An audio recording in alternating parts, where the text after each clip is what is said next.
It's a Spotify podcast.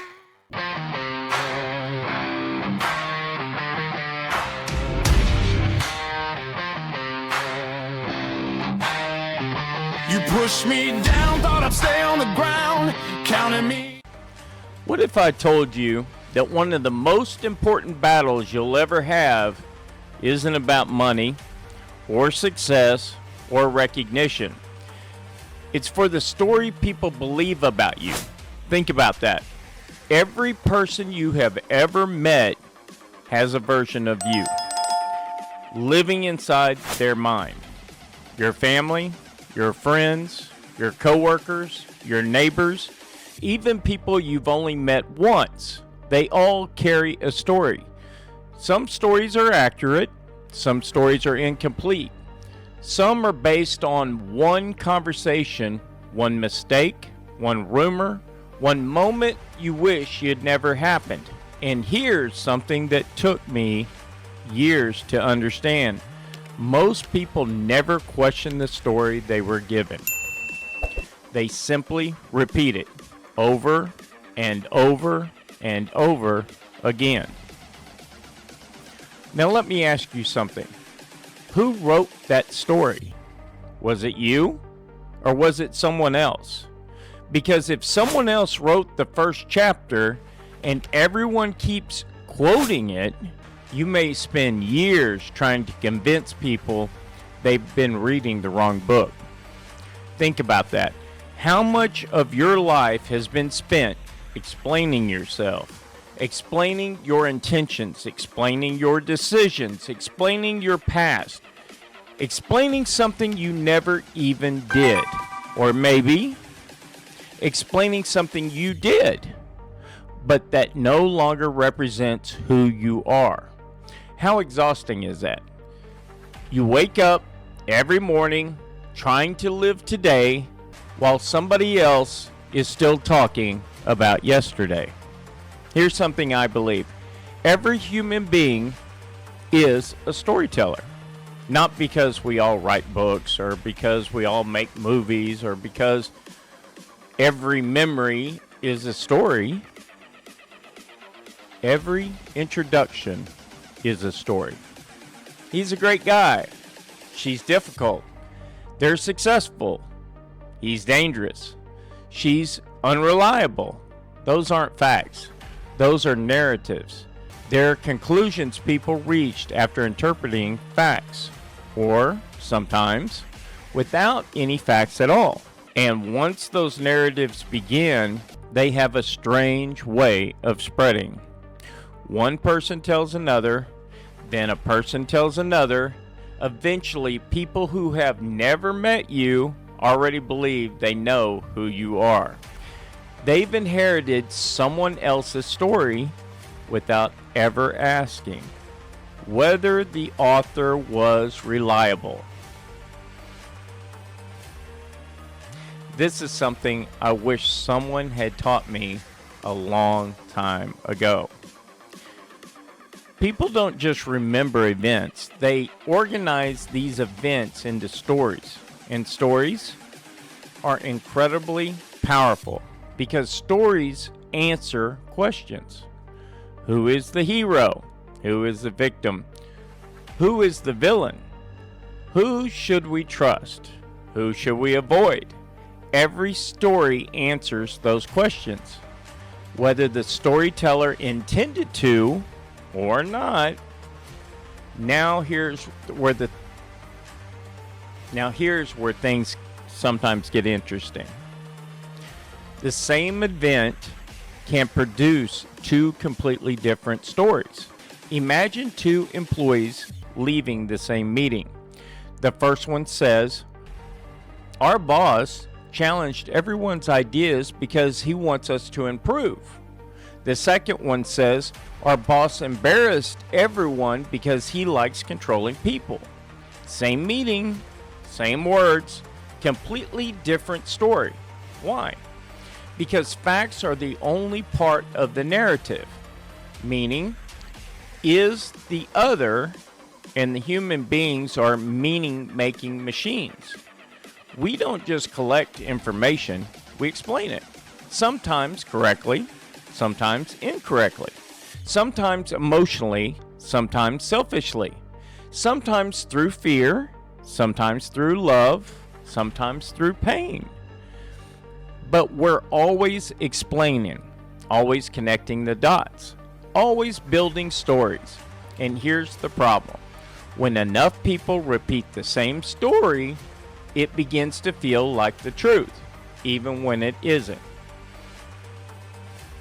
History is filled with people who were misunderstood. Inventors, scientists, artists, military leaders, entrepreneurs, whistleblowers, civil rights advocates, ordinary people. Some were called fools before they were called visionaries. Some were called dangerous before they were called courageous. Some were called failures right before they changed the world. What changed? Did they suddenly become different people? Or did the story finally catch up with reality? Think about that. Sometimes truth doesn't arrive first, the story does. Who is holding the pen? I want you to imagine something. Imagine your entire life as a book. Not as a movie, not as a photograph, a book. Every decision, another page. Every relationship, another chapter. Every setback, another plot twist. Every victory, another lesson. Now imagine someone walks over, takes the pen out of your hand, and starts writing. At first, it's something small. They're lazy. They don't care. They've always been difficult. Maybe you laugh because you know it isn't true. But then another person reads it. Then another. Then another. Eventually, people stop asking you who you are. They simply quote the book they were handed. And that's one of the greatest dangers in life. Not that people misunderstand you, people misunderstand each other every single day. The real danger is when you quietly accept someone else's version of yourself. Because once that happens, they no longer have to control your reputation. They've started controlling your identity, and those are two very different things. I'll tell you something I've learned. Dangerous lies are the ones you eventually start repeating to yourself. The 3 pins principle. I want to introduce you to something I wish I had understood years ago. I call it the 3 pins principle. Think about your life for a moment, not your career, not your finances, your life. Now imagine there are 3 different people holding 3 different pens. Every single day, all 3 are writing your story. The problem is they're not writing the same book. The first pen belongs to you. This is your internal narrative. It's the voice inside your own head. The story you keep telling yourself when nobody else is around. And maybe it says, I always screw things up. Maybe it says, I'll never recover. Or maybe it says, the setback isn't the end. Think about that. Long before another person believes something about you, you're probably already writing it yourself. And here's what's fascinating. Your brain doesn't really care whether the story is positive or negative. Matter of fact, it doesn't even know if you're telling a truth or a lie, to be honest. Your subconscious mind has no clue of whether it's true or false. It just knows the narrative that you're telling it. It cares whether it's familiar. Human beings are incredibly loyal to familiar stories, even painful ones. You may have heard someone say, I've always been unlucky. Really? Always? Every single day? Every single year? Probably not. But after repeating that sentence for 10 years, it starts sounding less like an opinion and more like an identity. I'm unlucky. I'm difficult. I'm broken. I'm a failure. I'm not smart enough. I'm not attractive enough. I'm too old. I'm too young. I'm too damaged. Those aren't facts. Though they're chapters. And if you read the same chapter every day, eventually you forget. You were the author. Now let's talk about the second pen. This one's interesting because it doesn't belong to you. It belongs to everyone else. Family, friends, coworkers, teachers, neighbors, social media, news sometimes, complete strangers. Every one of them is writing a story about you, whether you like it or not. Some of these stories are generous. LeRoy always keeps his word. She's incredibly kind. He's dependable. Those are wonderful stories. But some stories are written by people who were angry, or jealous, or embarrassed, or disappointed, or simply mistaken. Think about that. Not every author is objective. Some people write from pain. Some people write from fear. Some people write from resentment. Some write from limited information, and yet those stories spread. Imagine someone meets you for the first time. Before you've even shaken their hands, someone whispers, "Be careful around him." That's all. No explanation, no evidence, just be careful. Now what happens? Every word you say gets filtered through that sentence. Every joke, every mistake, every disagreement, confirmation bias takes over. They're no longer meeting you. They're looking for proof that someone else's story was correct. Think about how unfair that is. Then think about how often it happens. Now here's the third pen. And this is the one that matters most because this pen doesn't belong to you. And it doesn't belong to them. It belongs to reality. Your actions, not your intentions, not your explanations, not your excuses, your actions. Day after day, week after week, year after year, reality keeps writing, whether anyone notices or not. That's important because eventually actions have a way of exposing stories. A dishonest person can pretend for a while. A trustworthy person may be misunderstood for a while, but over enough time, patterns begin speaking louder than opinions. Think about that. Think about a tree. You don't decide what kind of tree it is by reading the label. You watch what it produces. Fruit, shade, growth, season after season. Human beings aren't much different. Eventually, our repeated choices become our autobiography. Here's where people get into trouble. The first pen says, "I'm worthless." The second pen says, "He's a failure."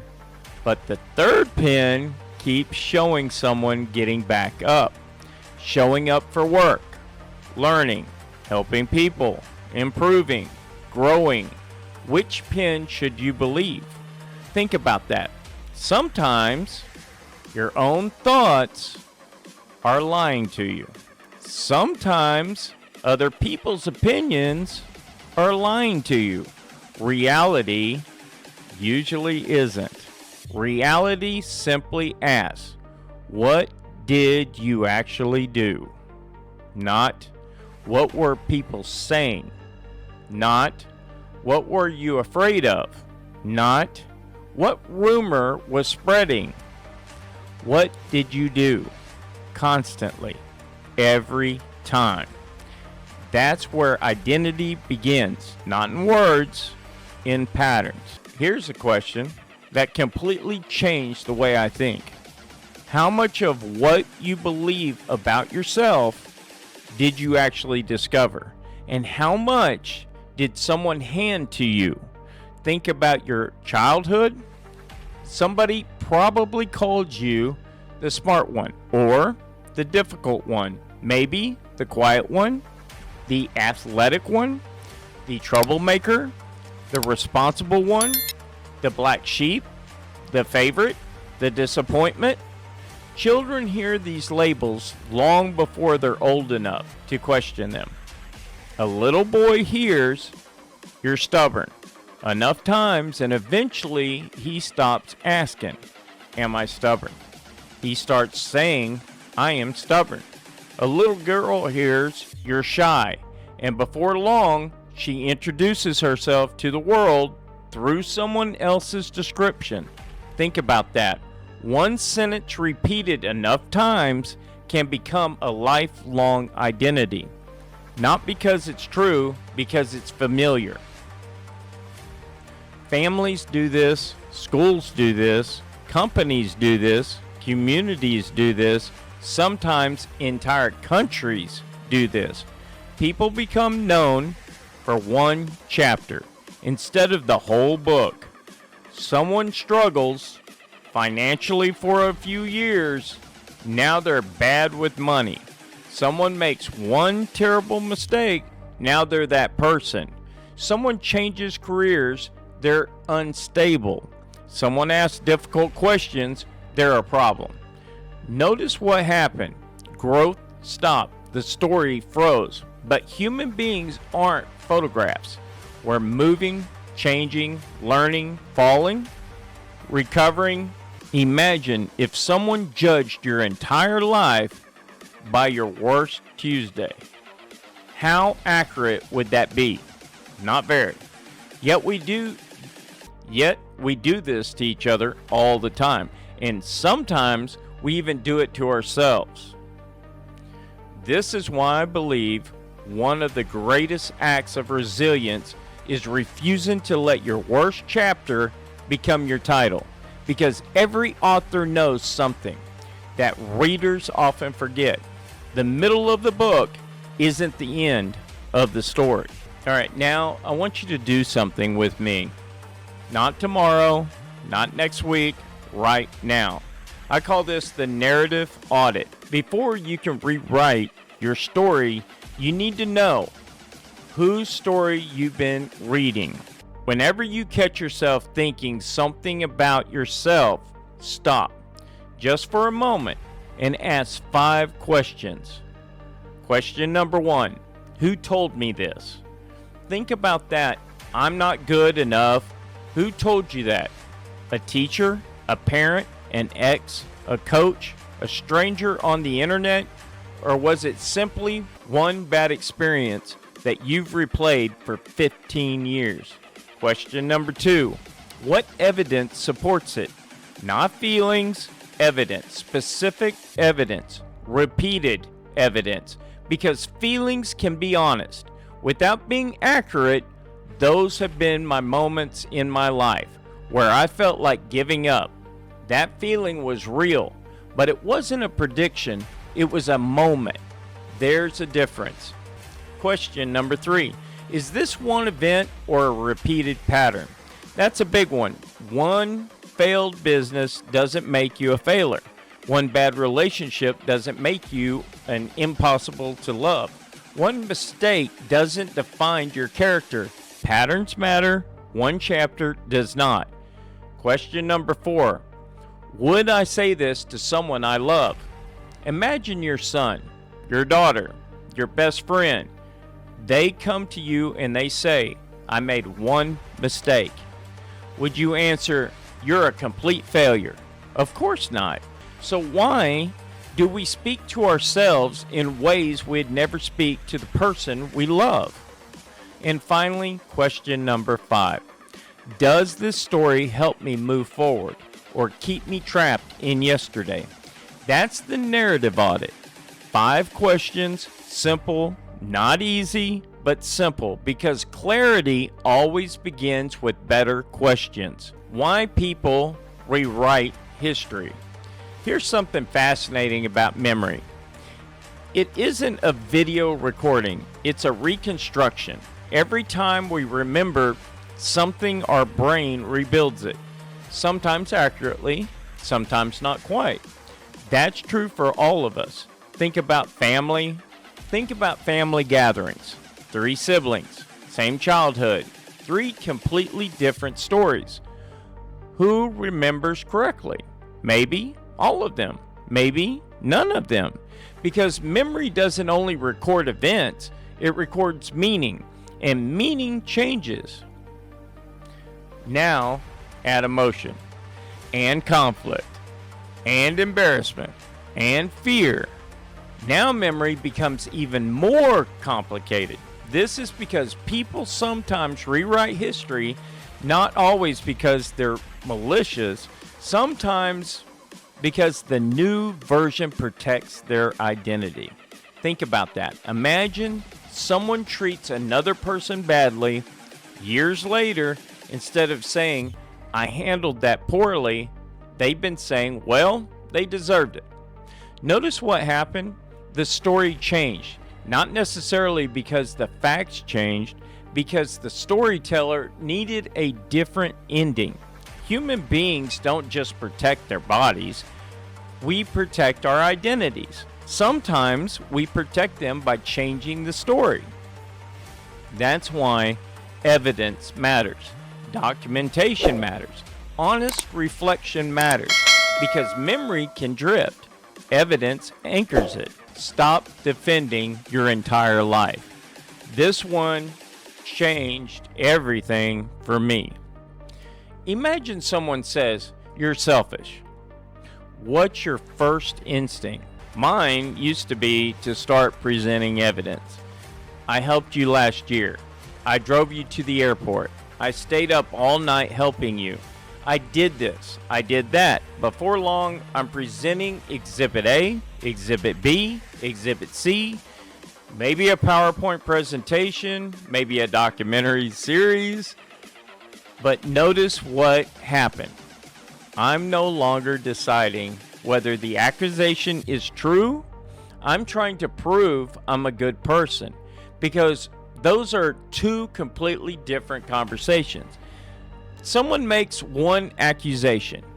Now I'm defending my entire identity. That's exhausting, and it's usually unnecessary. Instead, try asking a question. What specifically makes you say that?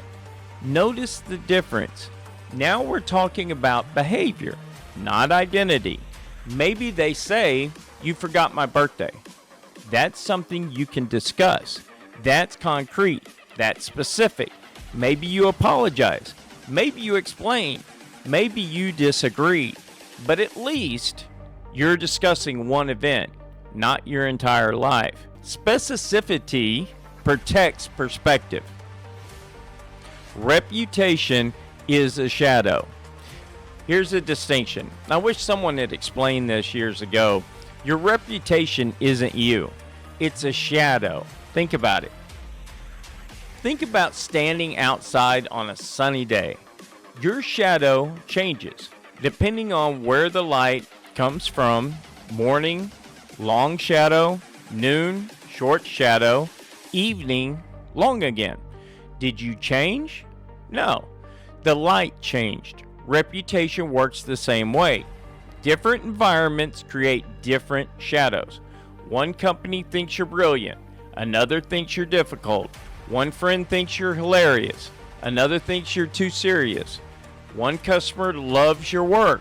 Another leaves a 1-star review. Which one is the real you? Maybe none of them. Maybe they're all. Shadows and shadows depend on perspective. Character doesn't. Character is who you are when nobody else is watching. Character is what you repeatedly choose. Character is what remains after the applause, after the criticism, both disappear. Think about that.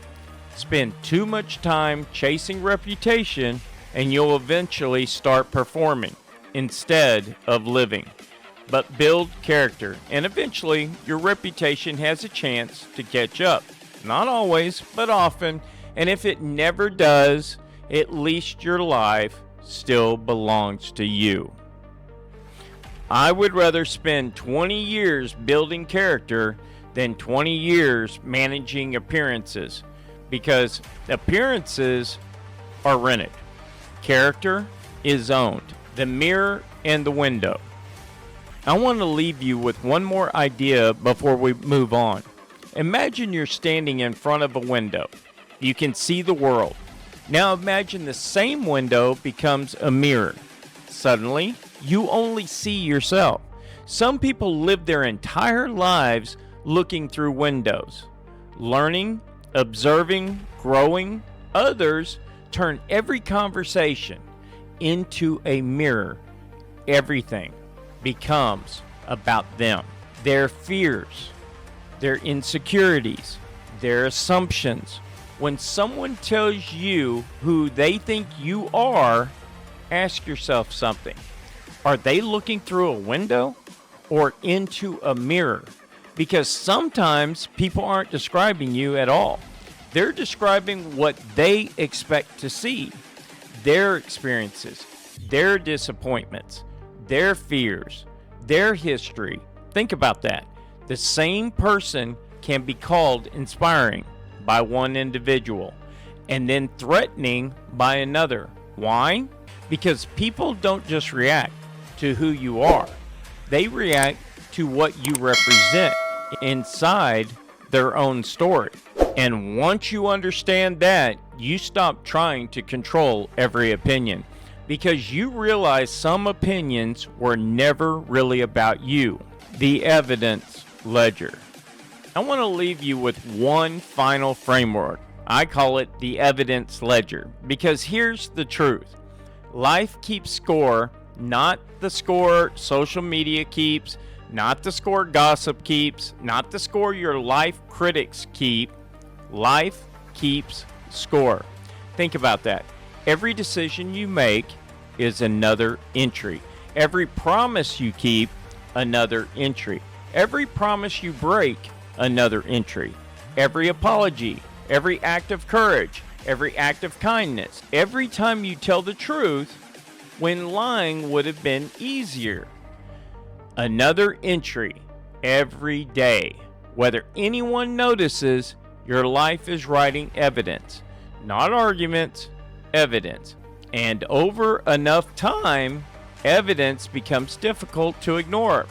People may question your intentions, but repeated actions become difficult to dispute. Think about the people you trust most. Did they earn that trust? One conversation? No. One day at a time. One decision at a time. One promise at a time.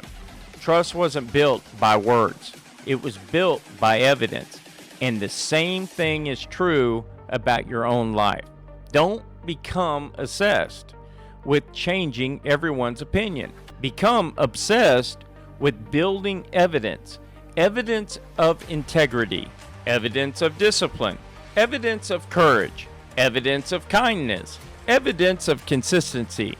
Because eventually, your actions begin speaking before you do. This is something that I had to learn. I want to tell you something.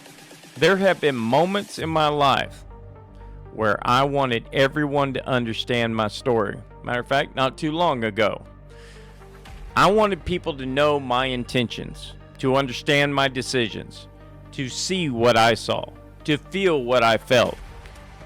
Maybe you've been there. You replay conversations, you explain, you defend yourself, you hope that if you can just find the right words, people will finally understand. Sometimes they do, sometimes they don't. And that was a difficult lesson for me, because eventually I realized not everyone is looking for an understanding. Some people are looking for confirmation. They've already decided what your story is. Now they're collecting evidence to support the conclusion they reached before they ever met you. Think about that. You cannot reason with someone out of a story they're emotionally invested in keeping. That doesn't mean you stop telling the truth. It means that you stop believing that your peace happens on universal agreements. It doesn't. Your peace depends on living a life you don't have to explain every 5 minutes. There's a freedom in that. Real freedom. Take the pen back. So, how do you control your own narrative? Not by controlling everyone else's opinion. You'll never do it. Not by winning every argument. Not by correcting every rumor. Not by responding to every accusation. You control your narrative one decision at a time, one boundary at a time, one promise at a time, one act of integrity at a time. Because every one of those decisions is another sentence in your autobiography. Think about that. Someone can write an article about you, someone can post about you online, someone can gossip, someone can criticize, someone can misunderstand you, but none of those people can live your life. For you, only you, hold that pen. And every morning you pick it up again, and you don't have to erase yesterday. You simply have to write a better page today. Final question. I want to leave you with one question. Not one you'll answer tonight, one you'll answer for the rest of your life. When someone tells you who you are, stop. Take a breath. Then ask yourself, who is holding the pen? Is it fear? Is it shame? Is it guilt? Is it your past? Is it someone else's disappointment? Is it one mistake? Or is it you? Because if you don't constantly choose who writes your story, someone else will eventually will. And here's what I've learned. People will misunderstand you. People will criticize you. People will underestimate you. People will overestimate you. People will applaud you. People will abandon you. People will cheer for you. People will doubt you. That is life. But through all of it, there's one voice. You hear one more than any other is your own. Guard that voice. Challenge it when it's unfair. Strengthen it when it's weak. Correct it when it's wrong. Encourage it when it's truthful, because long after everyone else's opinions fade, you still have to live with the story you tell yourself. My name is LeRoy Nellis. This is Resilience Radio. I've learned that every person you meet is carrying a story.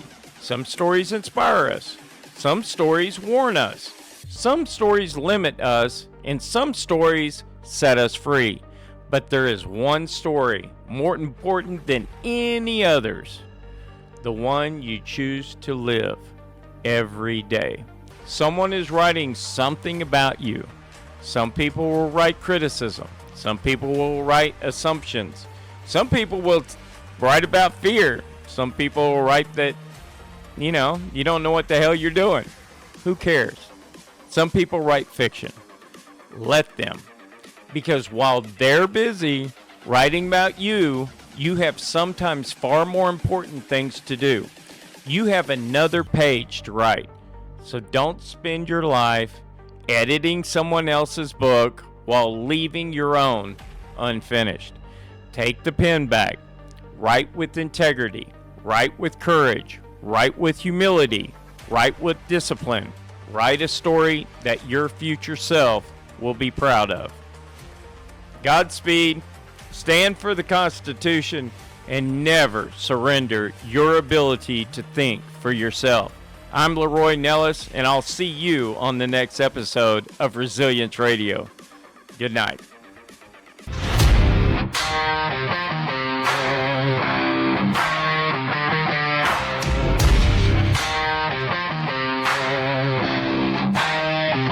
You pushed me down, thought I'd stay on the ground, counting me out like the numbers didn't matter. But pressure builds diamonds in the dark, and I've been sharpening my edge in the chatter. Every scar turned into strategy, every setback fueled my clarity. I took the hits, learned the game, turned my losses into flame. Now I'm coming back strong, and you'll remember my name. I'm rising through the fire.